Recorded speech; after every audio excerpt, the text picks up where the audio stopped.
দিন তো শীত পড়েছে, তার মধ্যে যেন আমার কাছে আজকে যেন বেশি শীত লাগছে। সব থেকে মনে হচ্ছে আজকে সেটা ঠান্ডার দিন। আর আজকে কিন্তু রান্নাঘরে এসে একদম হুড়িমুড়ি দিয়ে দেখো কিভাবে এত শীত করছিল আমার। কি করব, মেয়েদের তো রান্না করতেই হবে, এটাই সংসার জীবন। আমাদের শীত করলেই বা কি আর গরম লাগলেই বা কি, রান্নার থেকে কখনোই ছুটি নেই। তো এখানে আজকে রান্না করেছিলাম পেঁয়াজকলি আলু ভাজা, ছিম দিয়েছিলাম তার মধ্যে, আর বানিয়ে ফেললাম এখানে মটরের শাক।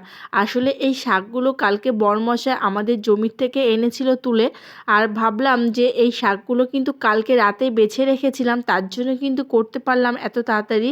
আর এই মটরের শাক না বাছা খুব ঝামেলা, মানে অনেক কিছু বেছে বেছে ফুল টুল সব ফেলে বেশ ঝিরঝির করে কেটে আর বানিয়ে নিয়েছিলাম কিন্তু এই মটরের শাকটা বেগুন দিয়ে।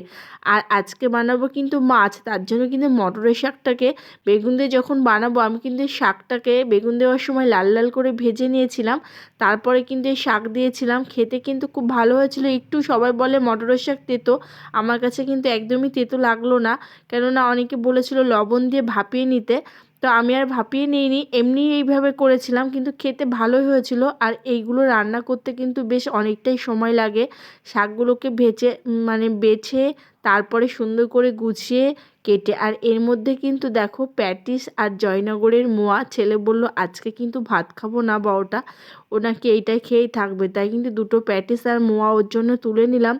ওটা খেয়ে জল খেলে নাকি ওর খাওয়া হয়ে যাবে। আর এইদিকে ছোটো ছেলে 6:30 পড়তে গেছে, সেই জন্য নাকি ওর এত শীত লেগেছে, আর খাবার এখনও রান্না হয়নি বলে চুপচাপ বসে আছে। তো ওরা সন্ধেবেলায় যেটা খাওয়ার কথা ছিল সেটা সকালে আজকে খেয়ে নিল, প্যাটিস আর জয়নগরের মোয়া। আর আমিও কিন্তু আজকে কই মাছ রান্না করেছিলাম, তার ভেতরে দুটো একটা শিঙেও ছিল। মাছগুলো কাটতে বেশ ভালোই হ্যাপা হয়েছিল, কেননা কই মাছে প্রচণ্ড কাঁটা থাকে। যাই হোক কেটে নিলাম, এরপর রান্নাবান্না কমপ্লিট করে খেতে আসার জন্য ছেলেকে ডাকছে। ওর এতটাই ঠান্ডা লেগেছে সোয়েটার পরে খেতে